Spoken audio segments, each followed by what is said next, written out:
E Pedro, irmãos, é o personagem mais contraditório da história. Oscilava como uma gangorra desde os picos mais altos da coragem até as profundezas da covardia mais vil, e com a mesma velocidade que avançava rumo à devoção mais fiel, Pedro dava marcha ré e tropeçava nas próprias palavras. Irmãos, Pedro é mais do que um homem paroxidal, irmão. Ele era um emblema, né? E Pedro é o nosso retrato. É a síntese da nossa biografia. Ou seja, o sangue de Pedro corre em nossas veias e o coração de Pedro pulsa no nosso peito. Por quê? Nós temos o DNA de Pedro. Sabe por quê, irmãos? Porque oscilamos também entre a devoção e a covardia, subimos aos píncaros e caímos nas profundezas, falamos coisas lindas para o nosso Deus e depois tropeçamos em nossa língua dizendo que Ele não nos ama e por aí vai. Prometemos inabalável fidelidade e depois revelamos vergonhosa covardia. Revelamos uma fé robusta no momento e em seguida, irmãos, naufragamos nas águas revoltas da incredulidade. É isso que somos. Somos igual Pedro. E quem era Pedro? Pedro era filho de Jonas, como nós lemos, e irmão de André. Nasceu em Betsaida, né, bucólica, cidade às margens do mar da Galileia. E Pedro era um pescador rude e iletrado, mas detentor, irmão, de uma personalidade forte. Era notório o seu dom de liderança. Pedro era casado, fixou residência em Cafarnaum, né, quartel-general de Jesus em seu ministério. Nessa cidade tinha uma empresa de pesca em sociedade com Tiago e João, os filhos de Zebedeu. E Pedro, ele foi levado a Cristo pelo seu irmão André. Então, desde que foi chamado por Cristo para ser um pescador de homem, ocupou naturalmente, irmão, a liderança do grupo apostólico.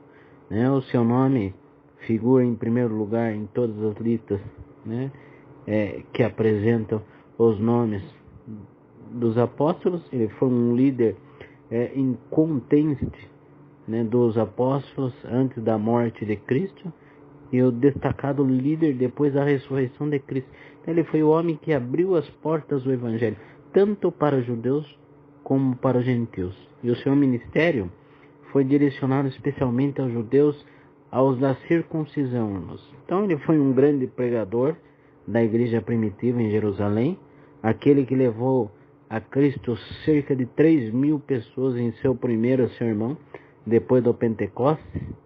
Ele não, né? Deus usou ele, né, para pregar, e aí foram convertidos quase 3.000 almas. E também ele foi dotado pelo Espírito Santo, irmãos, para que Deus operasse sobre ele grandes milagres. Até mesmo sua sombra era instrumento poderoso nas mãos de Deus para curar os enfermos. Então Pedro foi como uma pedra bruta, burilada pelo Espírito Santo. De um homem violento tornou-se um homem manso. De um homem afoito e precipitado, ele tornou-se um homem ponderado.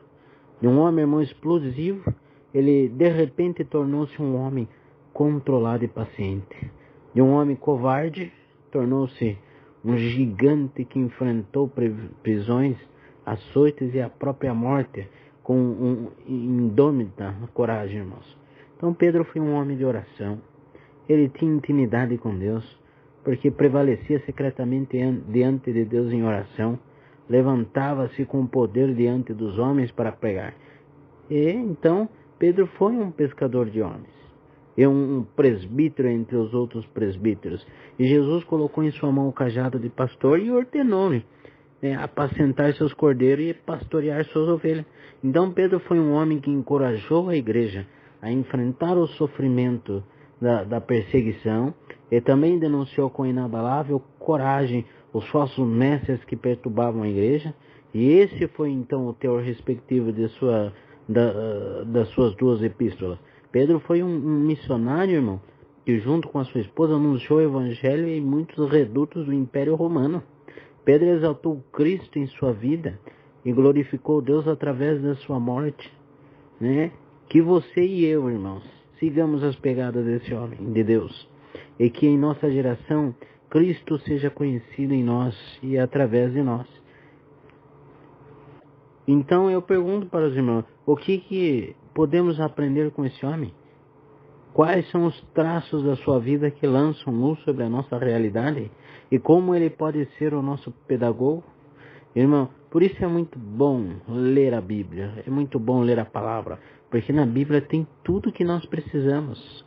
E esse Pedro, um homem chamado por Jesus, era galileu, nasceu e cresceu numa terra de escuridão.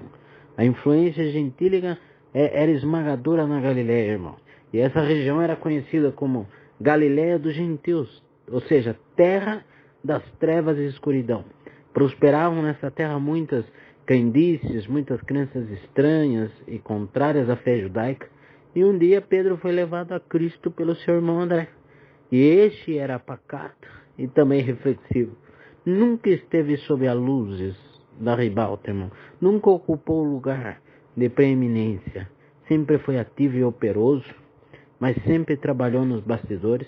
Pedro, ou seja, desde que teve um encontro com Cristo, exerceu uma liderança notória dentro do grupo apostólico. Tornou-se um dos apóstolos mais próximos de Jesus, e André jamais teve a projeção de seu irmão, porém teve o privilégio de levar o seu irmão a Cristo. Então a escolha que Jesus fez dos apóstolos nos surpreende profundamente, não é verdade? Nenhum empreendedor selecionaria aquele grupo, jamais. Eram homens com muitas limitações. Nenhum deles era nobre, estirpe, irmão. Nenhum deles ocupava o topo da pirâmide social. Eram galileus, uma raça desprezada. Eram iletrados, marginalizados socialmente. Eram homens carregados de uma cultura religiosa eivada de sincretismo. E Pedro era inconstante. E André tímido. Tiago e João eram conhecidos como filhos do trovão, ou seja, homens explosivos. Felipe era cético. E Bartolomeu, então, era preconceituoso. Tomé era incrédulo. E Mateus era comprometido com o esquema de arrecadação abusiva de impostos. Tiago, que era o outro Tiago, filho de Alfeu, e Judas, eles eram tão tímidos que seus nomes não figuram em nenhum episódio relevante, irmão. E Judas Iscariotes, que era o tesoureiro do grupo, era o filho da perdição, o homem que traiu Jesus por míseras 30 moedas de pedra. Então Jesus escolheu esses homens, não por aquilo que eles eram, mas por aquilo que eles vieram a ser. E vieram a ser não por desenvolverem seu potencial, mas pela transformação operada neles por Jesus e pela capacitação do Espírito Santo, irmãos. E uma das partes da Bíblia mais marcantes, irmãos, no chamado de Pedro, deu-se às margens do mar da Galiléia. Quando Pedro, André, Tiago e João, por serem sócios, empresários da pesca, dizemos assim, haviam trabalhado a noite toda sem nenhum sucesso, voltavam do labor noturno, das redes vazias, não tinham nada para oferecer aos seus clientes, o saldo, ou seja, era negativo, o déficit no orçamento então era certo, não é verdade? Não conseguiram nada. E ao mesmo tempo que lavavam as redes, a multidão apertava Jesus, ávida por ouvir seus ensinamentos. E às margens desse lago de águas doces, também chamado de lago de Genezaré, ou mar da Galiléia, como nós conhecemos, irmãos, encurralado no lado ocidental pelas montanhas da Galiléia e no lado oriental pelas montanhas de Golã, Jesus então ele entrou no barco de Pedro, ancorado na praia, e ordena: afasta um pouco da praia. E Jesus fez do barco então um púlpito, né? E da praia um templo, e da água espelhada, irmão, digamos assim, um amplificador de som. E dali ele ensinava a grande multidão, que bebia a largos sorvos seus benditos ensinamentos. E a pergunta que se deve fazer, irmão, é por que Jesus entrou no barco de Pedro e não no outro barco? Por que Jesus se dirigiu a Pedro e não a outro companheiro de pescaria para afastar o barco? Porque Jesus concentrou sua atenção nesse rude pescador, irmão. Depois, irmãos, de Jesus despedir a multidão, ele dirige-se a Pedro e não aos seus companheiros, né, dando uma ordem expressiva: vai para mais, digamos assim, dentro do lago e lançai as vossas redes para a pesca. A ordem é a de Pedro, mas as redes são de todos. Veja bem, a ordem é a Pedro, mas a parceria da pescaria era de todos. Então havia naquele episódio, irmãos, naquela passagem de Bíblia, um propósito específico de trabalhar na vida de Pedro. O experiente perito pescador, irmão, responde a Jesus dizendo que pescar era a sua especialidade. Ele conhecia tudo acerca daquele mar, conhecia cada metro quadrado daquele lago. E ali era seu território mais conhecido e mais explorado. Era o campo de onde tirava o seu sustento. Então Pedro garante a Jesus que o mar não estava para peixe, que todo esforço havia sido em vão. Dominado por um realismo profundo, ele manifesta a sua opinião de que qualquer outro esforço seria inútil.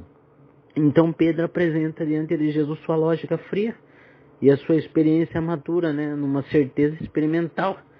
Mas ao mesmo tempo, irmãos, porém, que expressa a sua convicção de total impossibilidade de êxito, movido por uma fé robusta, ele diz, mas por causa da tua palavra lançarei as redes. Olha só, Pedro então oscila entre a realidade desanimadora da experiência frustrante e a fé vitoriosa. Entre a improbabilidade do esforço humano e a manifestação do poder de Jesus. Lembrando que ele não conhecia, irmão, o Senhor. E ao mesmo tempo que diz que a pescaria já havia sido feita sem nenhum resultado, ele dispõe-se a agir novamente sob a ordem de Jesus. O mesmo Pedro que estava lavando as redes para guardá-las até o dia seguinte, ele toma de volta e volta para o mar, debaixo da ordem expressa de Jesus Cristo. Pedro é esse homem, irmãos, que como um pêndulo vai de um extremo ao outro. E quando as redes foram lançadas em nome de Jesus, o milagre aconteceu. Um cardume de peixes, irmãos, começou a pular dentro das redes. Os apóstolos nunca tinham visto isso. Era algo extraordinário. O barco em que estavam não conseguiu comportar a quantidade de peixes. As redes se romperam, pejadas de peixes, irmãos. Fizeram sinais para que o outro barco viesse ao encontro dele, a fim de salvar o resultado da pescaria milagrosa. Olha só, para quem não tinha conseguido nada na última empreitada, irmãos, eles agora então alcançaram um resultado nunca visto. Uma convicção tomou conta da alma de Pedro. E aquele resultado extraordinário não era um incidente qualquer. Ele não estava apenas vivendo um dia de sorte em sua empresa, digamos assim. Algo milagroso estava acontecendo, irmão. Um poder sobrenatural estava em ação. Ele não estava diante de um homem comum. E certamente o Jesus que acabara de ensinar a multidão a avalizava, irmãos, agora, as suas palavras com muita ação miraculosa. Então ele estava diante do próprio Deus feito carne. E essa convicção esmagou seu coração. Pedro, então, ele deixa o mar, o barco, as redes, os peixes, o sócio, e corre ao encontro de Jesus. Prostra-se aos seus pés e clama: afasta de mim, Senhor, porque sou um homem pecador. Pedro, irmão, reconhece que Jesus é Deus e que ele próprio não passa de um mísero pescador, que não tem direito de estar ao lado de Jesus Cristo. Pedro sabe que Jesus é mais do que um rabi, é mais do que um grande homem, é mais do que alguém que tem poder para fazer milagre. Pedro, irmão, sabe que Jesus é santo e ele é indigno, irmãos. Sabe que Jesus é exaltado e ele viu. Sabe que com seus pecados não pode estar face a face com aquele que é santo e sublime. Mas Jesus não se afasta de Pedro, mas o atrai ainda mais a ele e diz para ele não temer. O mesmo Jesus que ordenara a Pedro, irmão, lançar as redes ao mar, agora pesca Pedro com a rede da sua graça. É o mesmo Jesus que manifestou seu poder na pesca maravilhosa. Agora então, irmãos, ele foi através de Pedro fazer a mais gloriosa das pescarias, a pescaria de homens. Jesus, em vez de ir embora, ele convoca Pedro para um novo desafio e uma nova empreitada. E ele disse: não temas, e agora em diante serás pescador de homens. Pedro não era um pescador de homens, irmão. Nem se tornou um deles por si mesmo. É Jesus quem fez de Pedro um pescador de homens. É Jesus quem capacita o homem a ser um instrumento eficaz para levar outros homens aos seus pés. E Pedro deveria usar toda a sua experiência de pescador para o outro negócio. Pescar homens é o mais importante, o mais urgente, o mais sublime trabalho que se pode fazer na terra. E esse trabalho tem consequências eternas, irmãos. Nem todo o ouro do mundo poderia comprar a salvação de um homem. A partir desse momento, o dinheiro não deveria ser mais o vetor que governaria as motivações de Pedro, mas a salvação da vida, de vidas, irmãos. Pedro deveria investir seu tempo, sua inteligência e seu esforço então na salvação de pessoas. E Pedro foi transformado em pescador de homens. Sua empresa pesqueira fechou. Seus barcos foram arrastados para a praia e suas redes foram aposentadas. Então um novo empreendimento foi iniciado. Uma nova frente de trabalho foi aberta, irmão. Um novo negócio foi inaugurado. Embora os outros sócios tenham também abandonado seus barcos e suas redes para seguirem Jesus Cristo, a palavra é endereçada a Pedro, irmãos. Eu farei de você um pescador de homens.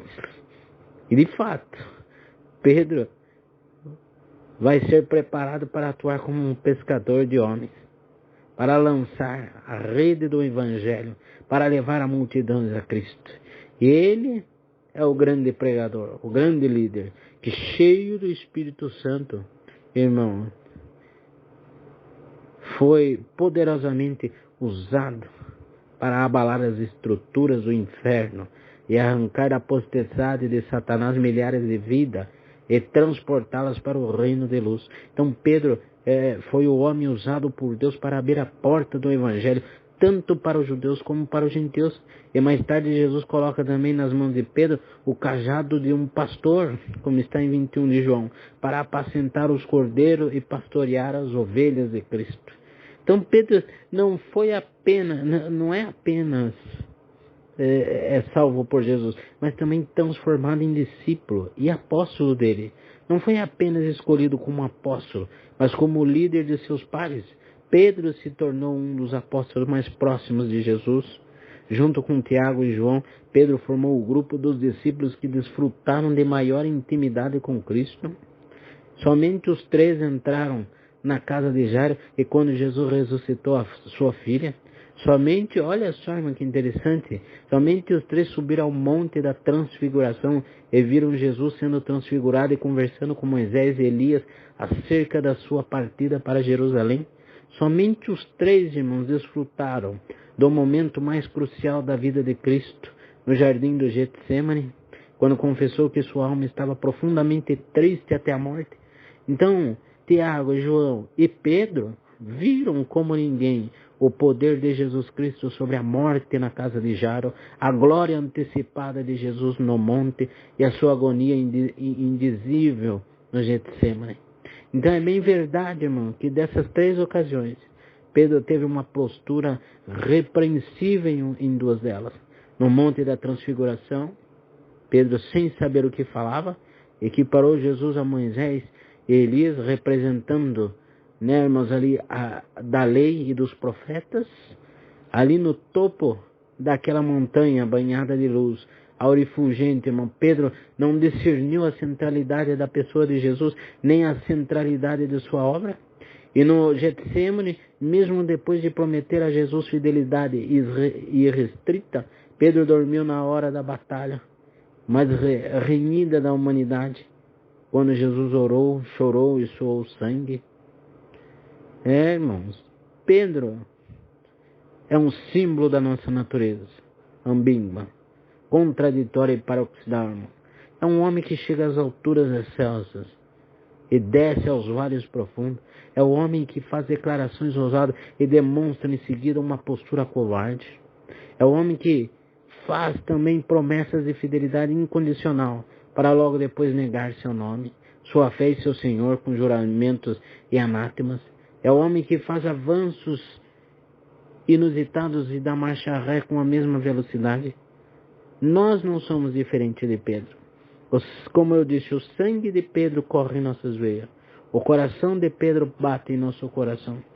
Ou seja, digamos assim, nós temos o DNA de Pedro. Nós somos Pedro, irmãos. Depois de multiplicar lá pães e peixes para uma multidão faminta, Jesus ordenou seus discípulos a entrarem no barco e voltarem para casa, enquanto ele mesmo ficou despedindo as multidões. Enquanto navegavam rumo a Cafarnaum, uma tempestade avassaladora os surpreendeu. Inutilmente tentaram contornar a situação. A experiência deles naquele mar não era suficiente para resolver o doloroso impasse. O barco estava prestes a naufragar, e todos os recursos que possuíam demonstraram-se inúteis. Já estavam esgotados e desesperançados. E a noite trevosa lançava sobre eles ainda mais pavor. E de repente, na quarta vigília da noite, Jesus apareceu andando sobre as ondas, e um facho de luz risca os céus. Irmãos, e eles veem um vulto majestoso andando firmemente sobre as águas revoltas. O pânico então toma conta de todos. Pensam ser um fantasma. Jesus, porém, ele acalmou o coração deles, apresentando-se e ordenando-lhe para não terem medo. Tende coragem, sou eu, não temais. E Pedro, movido então pela fé, disse a Jesus: Senhor, se és tu, manda-me ir sobre as águas até onde estás. Pedro, irmão, destaca-se dentre seus pais. Demonstra confiança inabalável em seu Senhor. Estava pronto a saltar de seu frágil e surrado barco e entrar no mar encapelado. Jesus disse a ele: vem. E Pedro não titubeia, irmão.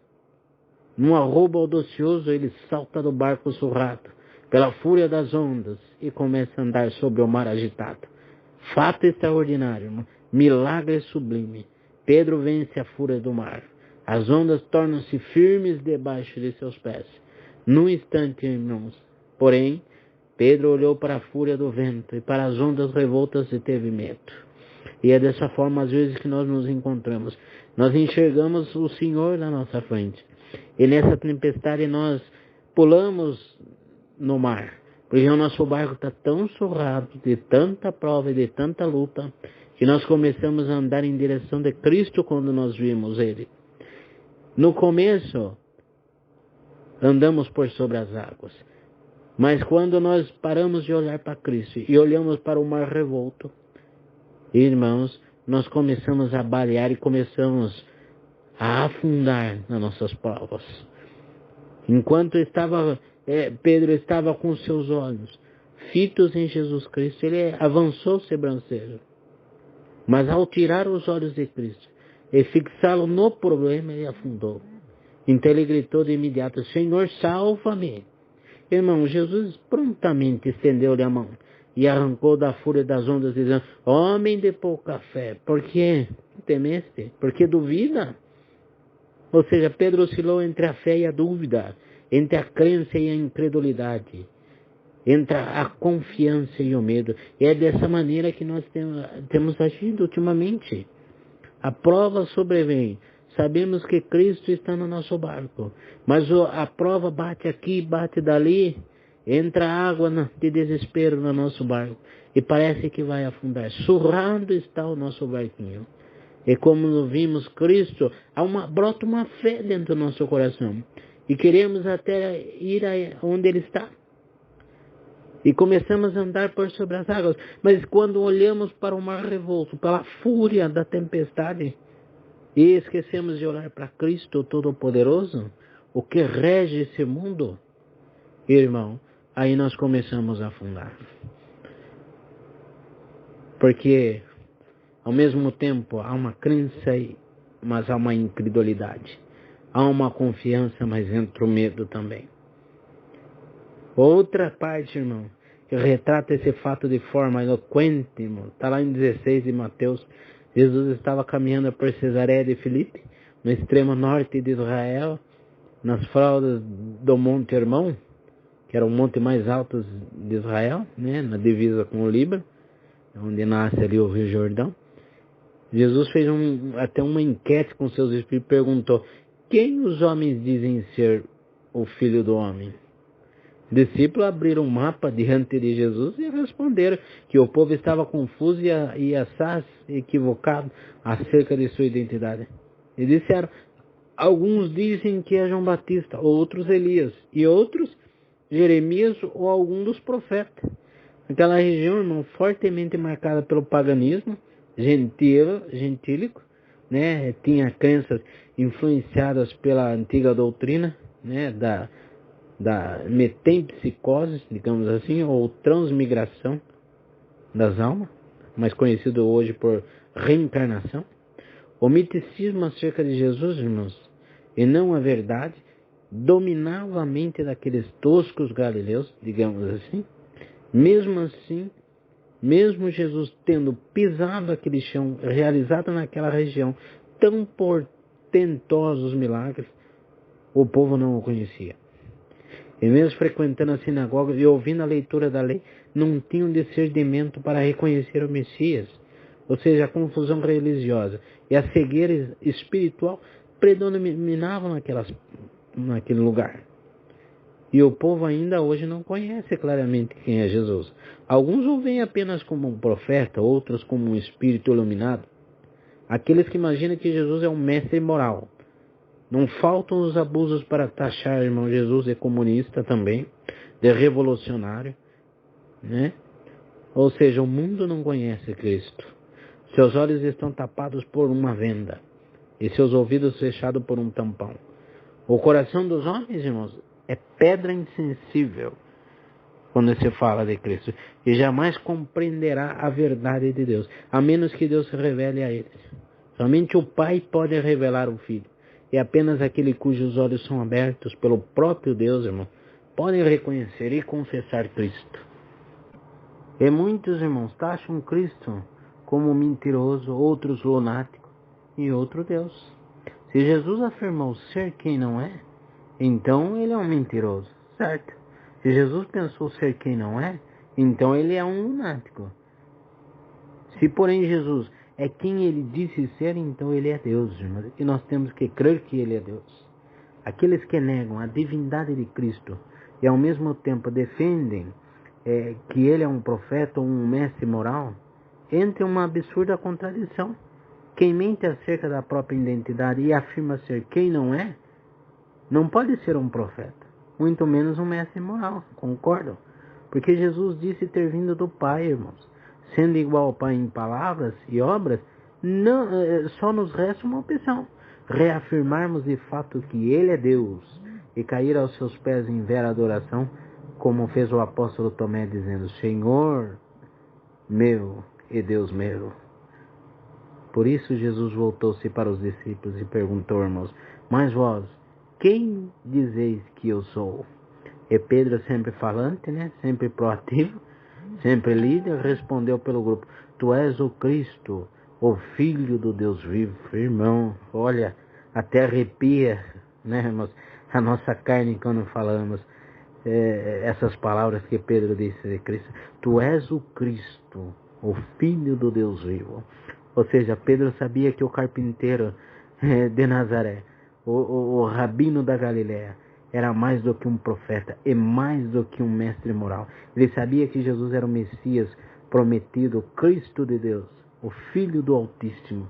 E provavelmente, irmão, é provável que Pedro esperasse de Jesus um eloquente reconhecimento, por definição tão precisa, por profissão de fé tão robusta e por definição doutrinária tão ortodoxa, irmão.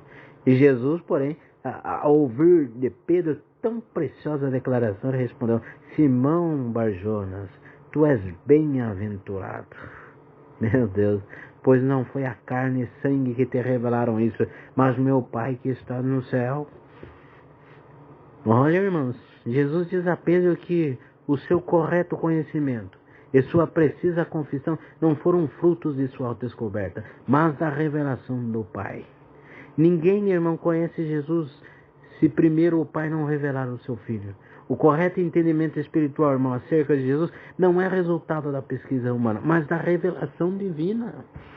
É o próprio Pai que nos apresenta o seu Filho. E depois de ouvir de Pedro sua confissão, Jesus até anuncia: E digo-te ainda que tu és Pedro, e sobre essa pedra edificarei a minha igreja, e as portas dos infernos não prevalecerão contra ela. Este, irmãos, talvez seja o versículo mais emblemático da Bíblia. De sua interpretação depende os rumos do cristianismo. A grande questão aqui, nessa parte, é quem é a pedra. sobre a qual a igreja está edificada? Alguns dizem que a pedra é Pedro, outros dizem que a declaração de Pedro, né? Eu acredito que a pedra é Cristo, né, irmãos? Uma vez que os discípulos estavam cientes de sua verdadeira identidade, Jesus então ele abre um novo capítulo de seu ensino e mostra claramente aos discípulos que era necessário que ele fosse preso, julgado, condenado, morto e sepultado para ressuscitar ao terceiro dia. Jesus deixa claro aos seus discípulos que sua missão passava pela cruz. Sua morte não deveria ser vista como um acidente, nem sua ressurreição como uma surpresa.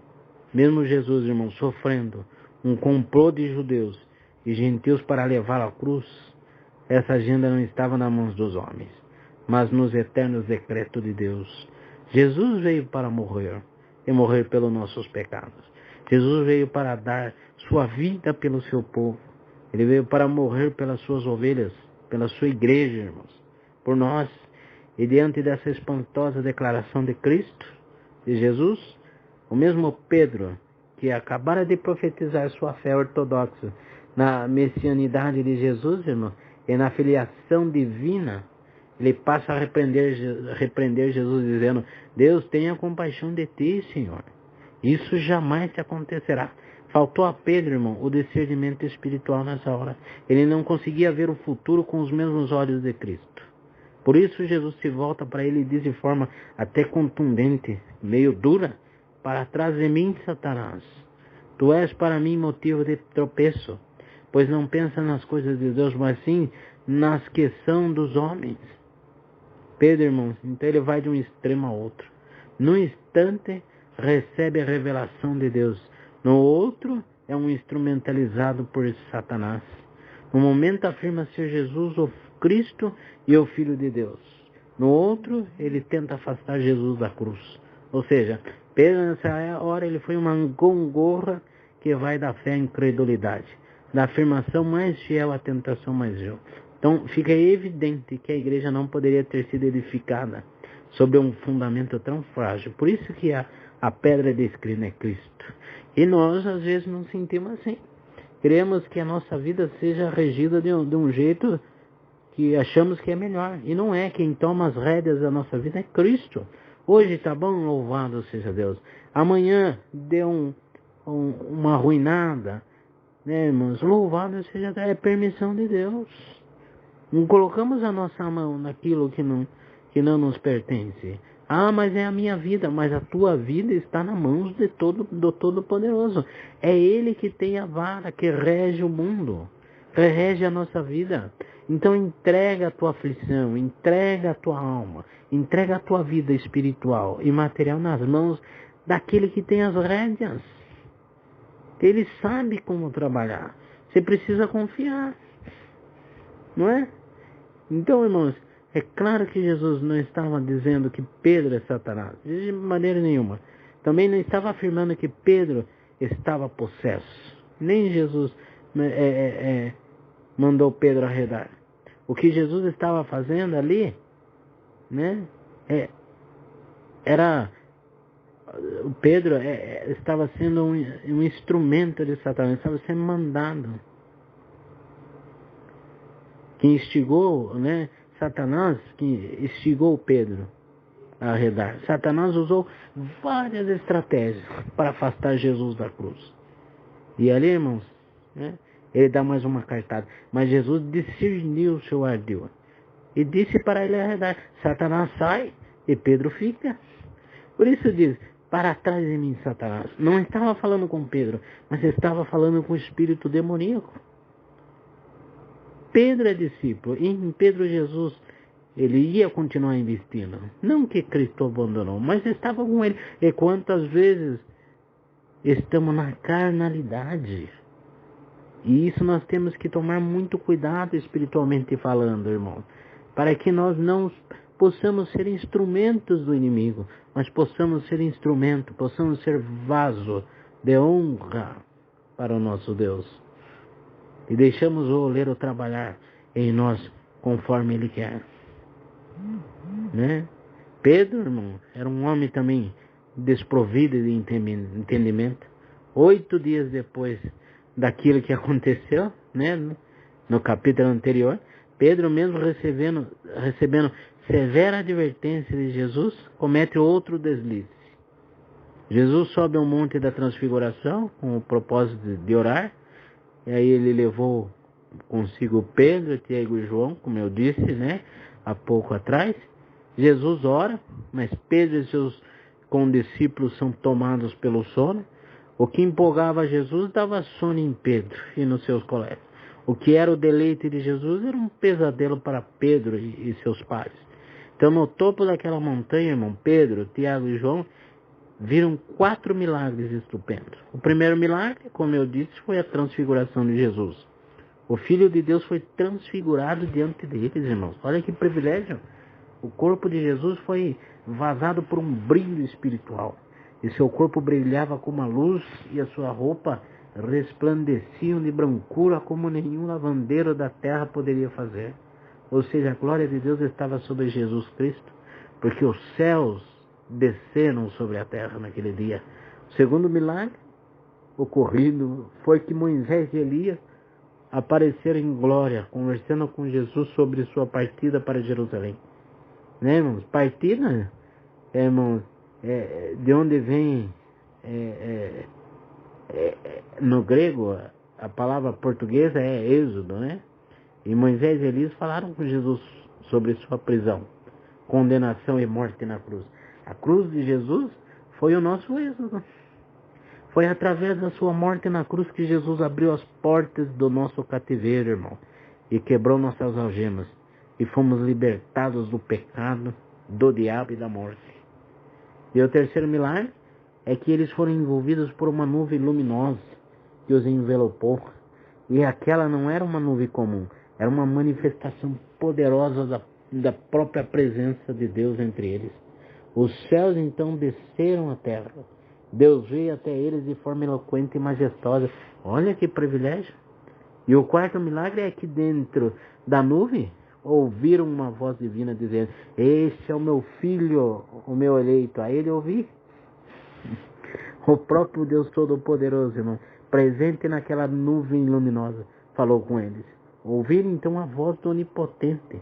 E essa voz exaltou Jesus e apontou não apenas como um grande homem, como Moisés e Elias, mas como único, incomparável e singular. Naquele monte, irmão, Pedro e seus companheiros viram coisas espetaculares e pisaram num terreno sagrado, mesmo diante de milagres tão sublimes, irmãos. Entretanto, estavam desprovidos de entendimento. Faltaram a Pedro algumas percepções vitais. Primeiro, Pedro não discerniu a centralidade da pessoa de Jesus.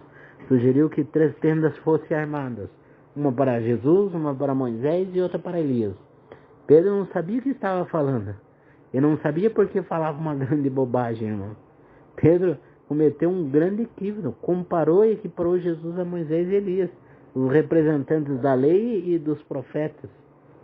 Jesus, porém, não é apenas, irmão, um grande homem, mas o Filho de Deus. Jesus é único, é singular, incomparável. Pedro estava vendo milagres, mas sua mente se achava vazia de entendimento acerca da centralidade da pessoa de Cristo. Quantos veem milagres, veem obras, mas ainda falta entendimento para saber quem é Cristo na sua vida. Outra coisa, irmão, Pedro não discerniu de igual forma a centralidade da missão de Cristo também. A pauta ali da conversa entre Moisés, Elias e Jesus versava sobre sua morte na cruz. Então aquela reunião estava focada na missão central de Jesus, ou seja, morrer pelos nossos pecados e adquirir para nós eterna redenção. E quando Jesus desceu do monte e curou um menino endemoniado, as multidões se admiraram no poder de Jesus e ficaram maravilhosas do quanto ele fazia. Então a atenção da multidão, bem como dos discípulos, voltou-se para o poder de fazer milagres. Era isso que os encantava. Era isso que os atraía. E mais uma vez, Pedro e seus pares acompanharam a multidão no afã de afastar Jesus da cruz e mantê-lo apenas como um operador de milagres. Jesus até, porém, disse aos seus discípulos: prestai muita atenção nessas palavras. O Filho do Homem está para ser entregue nas mãos dos homens. Jesus estava dizendo para os seus discípulos, irmão, não pensem que eu vou mudar minha agenda. Não pensem que eu vou ser apenas um operador de milagres para atender às suas necessidades imediatas. Eu vim ao mundo com um propósito. Eu vim para dar minha vida em resgate de muitos. Eu vim para morrer pelas minhas ovelhas. Ou seja, a centralidade da missão é a cruz. É lá no Calvário que eu vou abrir as portas da prisão. Não está escrito isso, irmão. Mas é como se Cristo dissesse aos discípulos e à multidão: é lá na cruz que as cadeias se romperão e o êxito de vocês acontecerá. Mas os discípulos, irmãos, não entenderam isso. Pedro e seus companheiros estavam perto de Cristo. Estavam vendo milagres, mas estavam desprovidos de entendimento. Outra coisa, Pedro nem sequer definiu a centralidade de sua própria missão. Ele até disse: mestre, é bom estarmos aqui? Façamos 3 tendas. Como eu disse, irmão, uma será para ti, uma para Moisés e outra para Elias. Mas sem saber o que dizia. Pedro, irmãos, não queria descer mais aquele monte. Ele queria permanecer naquele ambiente de milagres. Lá embaixo, no sopé do monte, havia muita gente aflita, doente, necessitada. A espiritualidade do monte pode ser, irmão, e é muitas vezes a espiritualidade da fuga e do escapismo. O monte é lugar para recarregar para ele, naquele momento, as baterias. Mas o nosso ministério, irmãos, não é um monte. É no vale que se desenrola, irmãos, a nossa missão. O vale é onde as pessoas estão aflitas, enfermas, chorando, sangrando, atormentadas pelo diabo. É lá que devemos estar, como agentes do reino, como ministros da reconciliação, como portadores das boas novas da salvação. Não podemos, irmãos, nos encastelar no templo, dia após dia, sem sairmos, irmãos. Ficar só no primeiro rodimento, só naquilo. Não, nós temos que ir atrás, temos que fazer visita, ir atrás do parado, ir atrás do enfermo, orar com o enfermo, cantar hinos com o enfermo. Buscar aquele que está no meio das drogas, ir atrás daquele que está se afundado nas bebidas. Temos que ser luz, como Cristo andava sobre a beira da praia. E alguns disseram que a luz raiou aonde estava a escuridão. Então não podemos apenas ter a espiritualidade do culto público. É muito bom, nós temos que estar na igreja, né, irmãos? Espiritualmente falando, é maravilhoso, né? Mas nós precisamos, irmãos, também descer aos vales, aos becos, subir os morros, entrar nas favelas, nos condomínios fechados, nos corredores dos hospitais. Precisamos ir lá fora onde as pessoas estão carentes, aflitas e desesperadas. Querem ouvir alguma palavra e às vezes não conhecem o Deus que nós conhecemos. Não podemos ser aquele tipo de cristão que sai de casa para o templo, para a igreja, e da igreja para casa, centenas de vezes ao ano, e não atravessam a rua para falar de Cristo para o seu vizinho. Subimos um monte não para armarmos tendas lá em cima, irmãos. Subimos um monte para sermos revestidos do poder. Ou seja, o monte é a igreja. Nós vamos lá para ser revestidos de espiritualidade, para desempenharmos a nossa missão no vale. E Deus em nossa boca libertar os cativos. É isso, irmão, que Cristo quer dizer nessa passagem.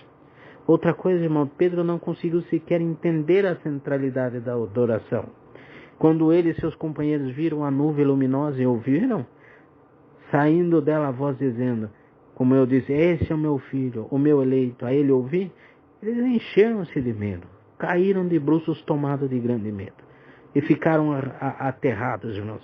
E hoje dá a entender 2 extremos, irmãos, com respeito à adoração. O primeiro deles é a falta de reverência. Muitas pessoas, sem nenhum temor, usam o nome de Deus em vão e falam palavras chulas, blasfemando contra o nome de Deus. E o segundo extremo é o medo de Deus. Muitos pais, até com boas intenções, cometem esses erros com seus filhos pequenos. Ao ver os filhos fazendo peraltices, eles gritam: meninos, não faça isso, Deus vai castigar vocês. Aí essas crianças crescem com medo de Deus, pensando que Deus é um guarda cósmico, um xerife celestial, que está com um porrete nas mãos, pronta a dar-lhe uma bordoada a qualquer momento. Aqueles que foram criados ouvindo essas aberrações, irmãos, ao passarem por alguma crise, ao cometerem algum deslize, fugirão de Deus, em vez de correrem para os braços do Senhor. E não obstante Deus, irmãos, ser santo, santo, santo, Ele também é Pai.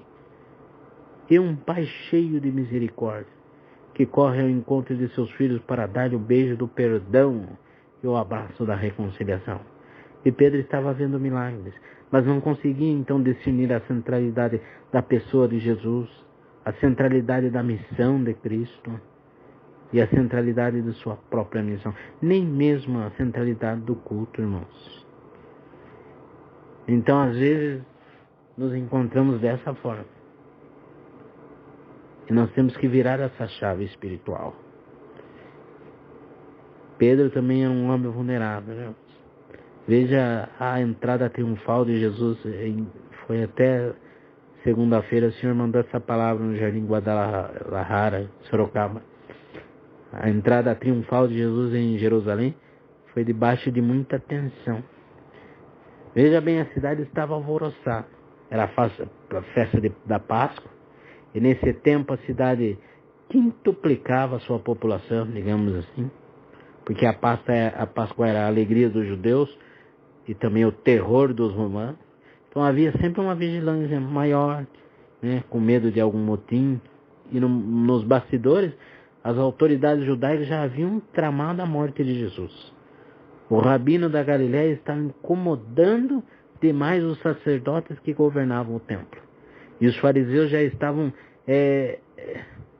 como que eu posso dizer para os irmãos, mancomunados, digamos assim, até com os herodianos para matarem Jesus.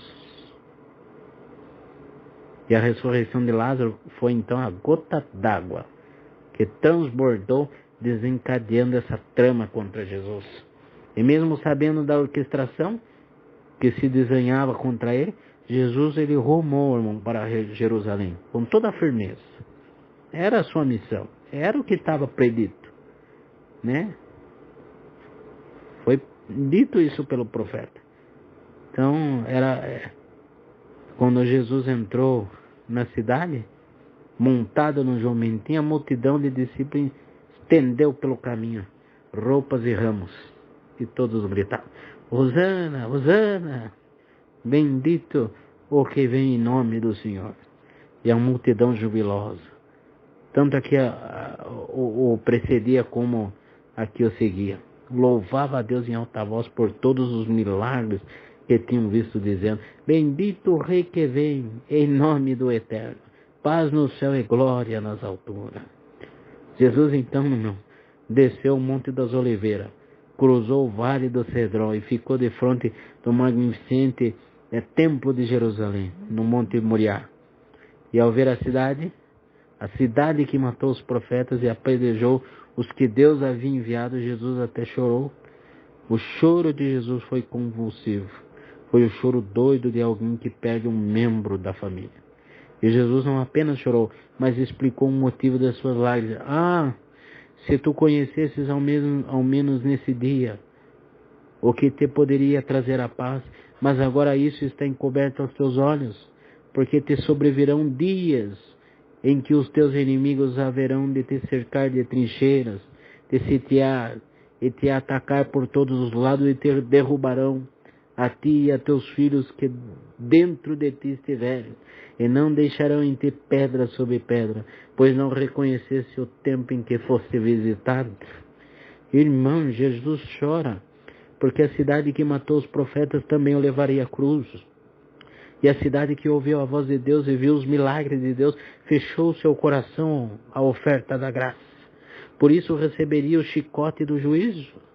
Jerusalém, dentro de alguns anos, seria cercada pelos romanos, invadida, passada ao fio da espada, e os judeus seriam dispersos pelo mundo, na maior diáspora de todos os tempos, irmãos. Ou seja, desde o ano, irmãos, 70 depois de Cristo até, irmãos, 14 de maio de 1948, irmãos, né, quando Israel voltou a sua terra como uma nação, quanta dor, quanto sofrimento, quantas tragédias, quantas guerras, quantos massacres, irmãos, quantos holocaustos pela frente na história do seu povo estavam sendo vistos através das lágrimas do Filho de Deus. E até o capítulo 12 do Evangelho de João, Jesus ele dirigiu-se ao povo, ensinou e fez milagres. Mas diante da rejeição da oferta da graça, o Filho de Deus não se dirige mais ao povo. Ele ordena a Pedro e a João que preparem um lugar para a realização da ceia da Páscoa. E em seguida Jesus ele foi com seus discípulos, irmão, para o cenáculo, uma ampla sala no Monte Sião. O clima então já estava tenso. E os discípulos sabiam que nos bastidores a morte de Jesus estava sendo tramada. E dentro do cenáculo, irmãos, Jesus informou aos discípulos que vai partir para o Pai. E Pedro até chama Jesus de Senhor, mas recusa que ele lave seus pés. Ou seja, era costume dos judeus lavarem os pés e as mãos antes de se assentarem à mesa. E eles tinham vindo de Betânia, seus pés estavam pelo jeito sujos de poeira. Aquele, porém, era o serviço do escravo mais humilde da casa. Quem tomaria essa iniciativa, irmão? Quem se curvaria para lavar os pés dos outros? Nenhum discípulo tomou a decisão. Isso era um papel humilhante demais para eles naquele momento. Longe de se vestirem com o avental da humildade. Os discípulos, irmãos, disputavam quem era o maior, o mais importante, o que deveria receber maior prestígio. Enquanto Jesus pensava na cruz, eles queriam a coroa. Enquanto Jesus se concentrava em dar sua vida, eles disputavam prestígio. Enquanto o irmão Jesus estava pronto a morrer por eles, eles buscavam glória para si mesmos. Jesus então até os confronta não com palavras, mas com uma ação, né, levantando-se da mesa.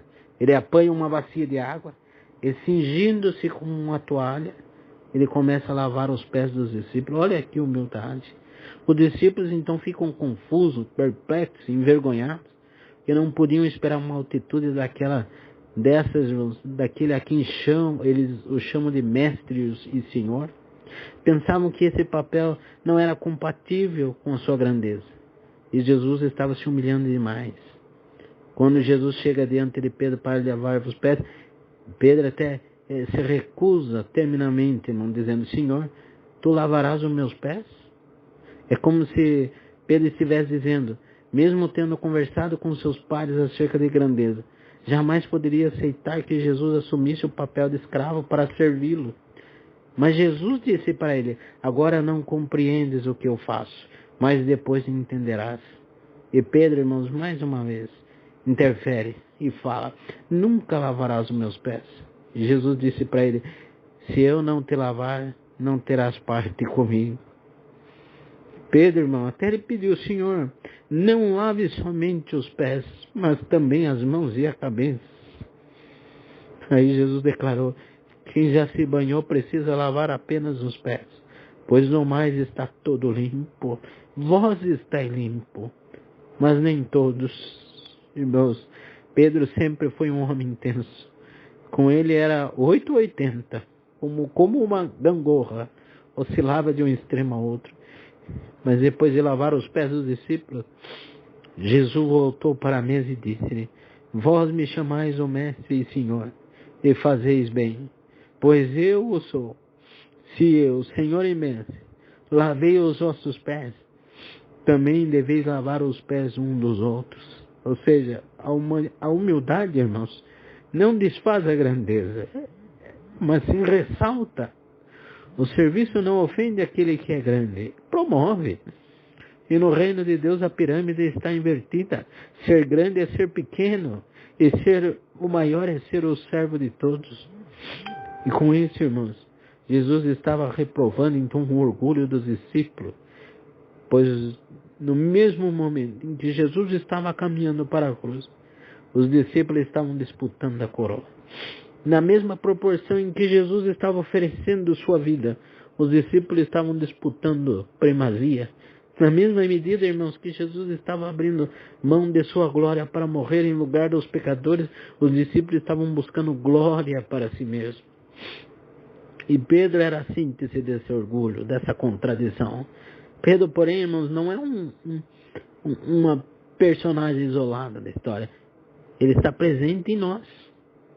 Seu coração bate em nosso peito. Por isso que eu disse que o seu sangue corre em nossas veias. Que nós temos o seu DNA. Que nós somos como Pedro. E na passagem de João, há algumas verdades, irmão, que precisam ser realçadas. Por isso, irmão, leiam bastante a Bíblia. É muito bom. Você vai lendo, que daqui a pouco o Senhor vai te tomando. É maravilhoso. Parece que a sua grandeza vai lá embaixo. Parece não. Ela vai, né? Lá embaixo. A sua humilhação vai subindo diante de Cristo. Porque se, irmão, lendo a palavra de Deus e sempre oração, meu Deus, a gente cresce no Espírito. E é muito bom. Jesus, irmãos, eu estou quase terminando, irmãos. Mas eu gostaria de comentar com os irmãos. Em 13 de João, né? Ele nos ensina os privilégios que não implicam orgulho, mas humildade. Jesus sabia quem era, sabia de onde tinha vindo e para onde estava indo. Sabia sua origem e seu destino. Ele sabia que era o Rei dos Reis, o Filho do Deus Altíssimo. Ele sabia que o Pai tudo confiara em suas mãos e que era o soberano do universo. Mas a sua majestade, irmão, não levou à autoexaltação, mas à humilhação mais profunda. O que ele sabia determinou o que ele fez. Sua humildade não procedeu da sua pobreza, mas da sua riqueza. E sendo rico, ele se fez pobre. Sendo rei, irmãos, ele se fez servo.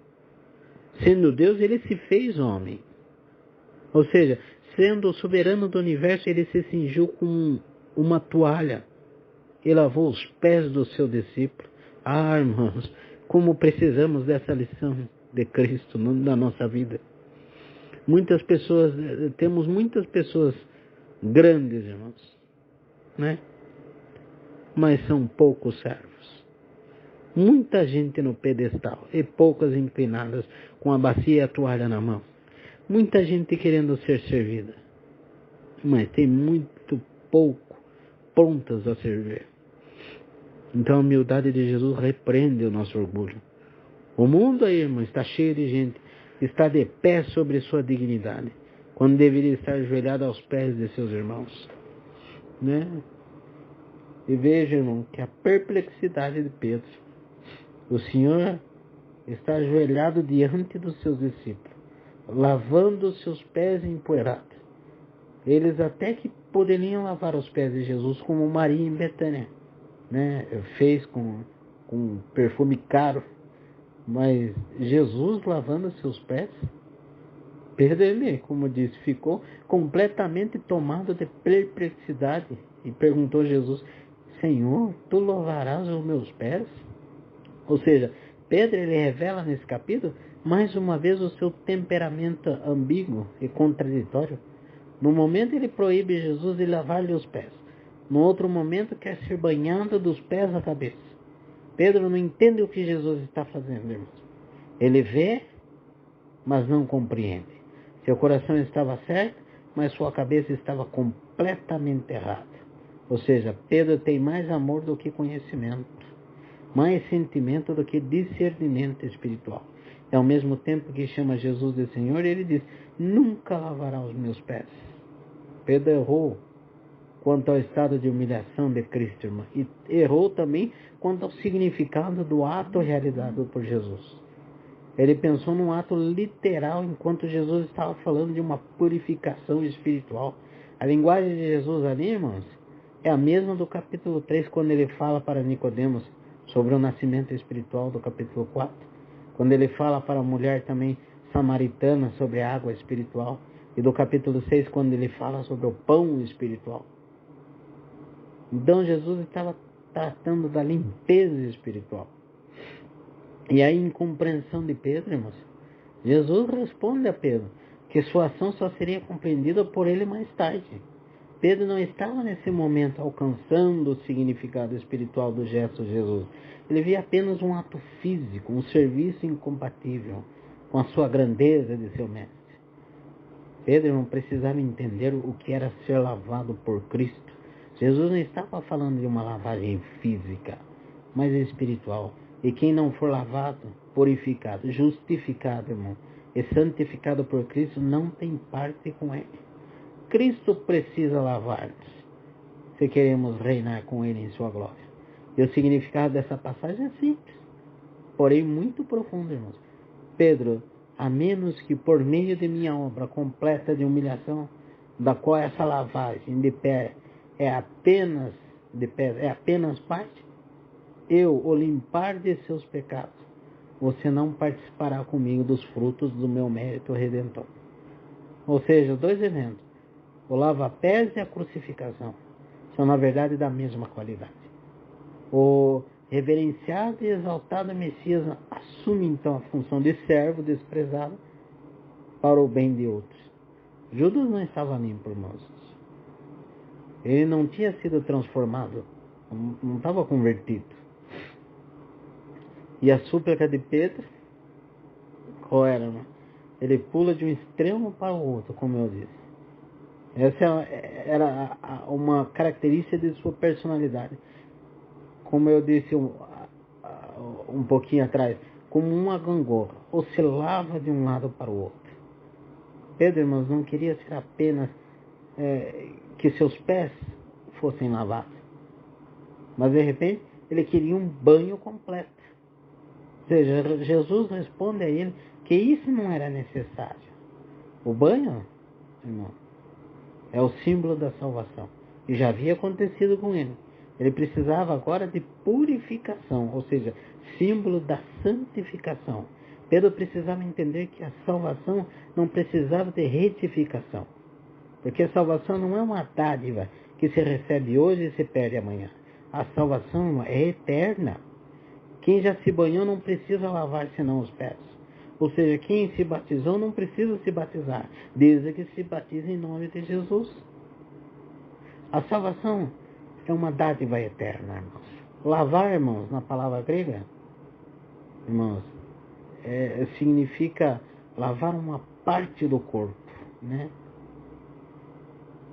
E a palavra grega para lavar, e isso nos versículos 5, 6, 8, 12 e 14, né, irmãos, de Lucas. Mas no versículo 10, o lavar significa lavar o corpo completamente. A distinção é importante, irmão, porque Jesus estava ensinando a seus discípulos a importância de uma caminhada santa.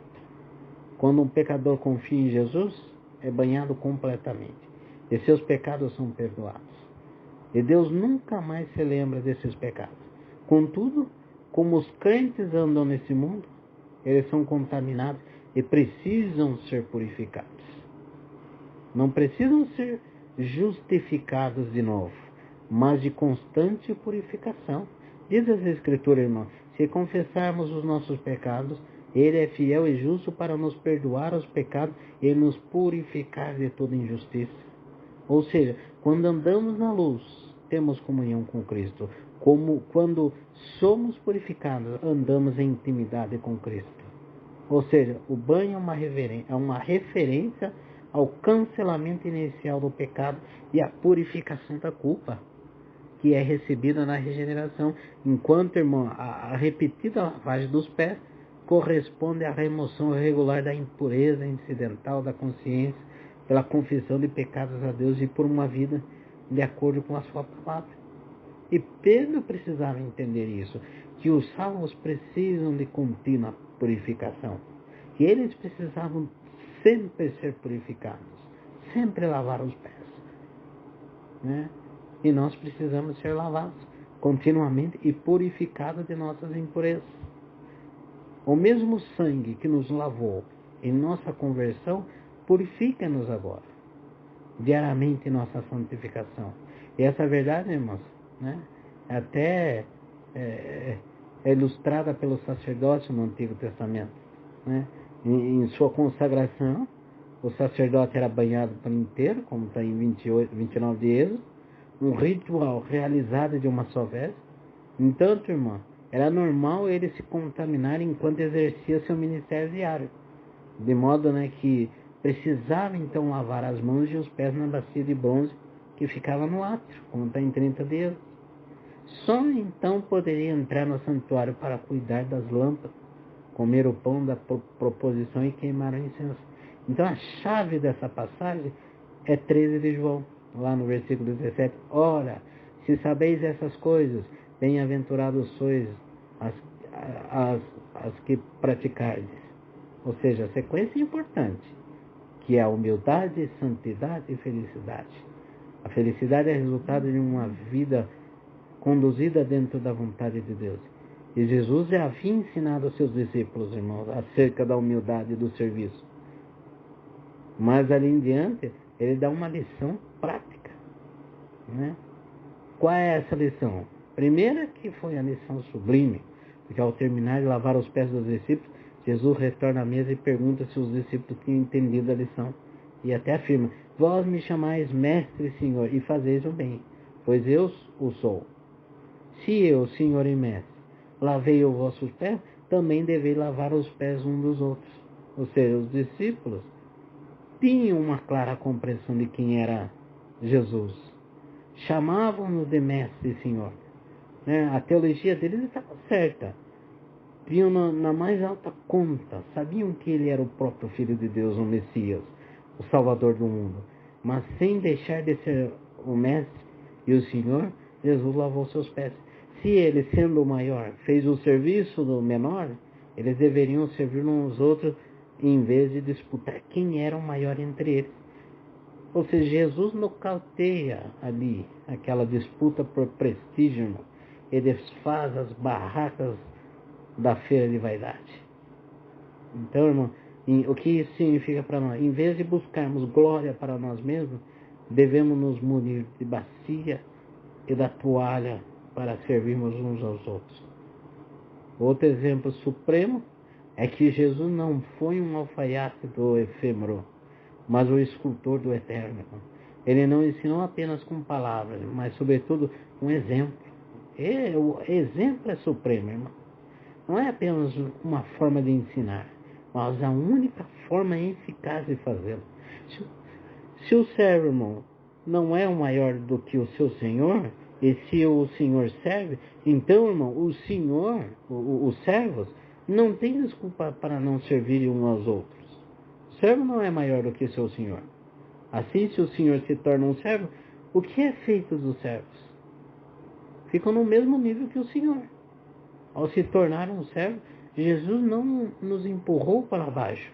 Ele nos elevou. Significou o sacrifício e o serviço. Né, irmãos? E aí veio o resultado extraordinário. A vida cristã, irmão, não se limita ao conhecimento da verdade. O conhecimento precisa desembocar em obediência. A felicidade não está apenas no saber, irmão, mas sobretudo na prática o que se sabe. Pois o homem não é aquilo que ele sabe, nem o que ele sente, mas o que ele faz.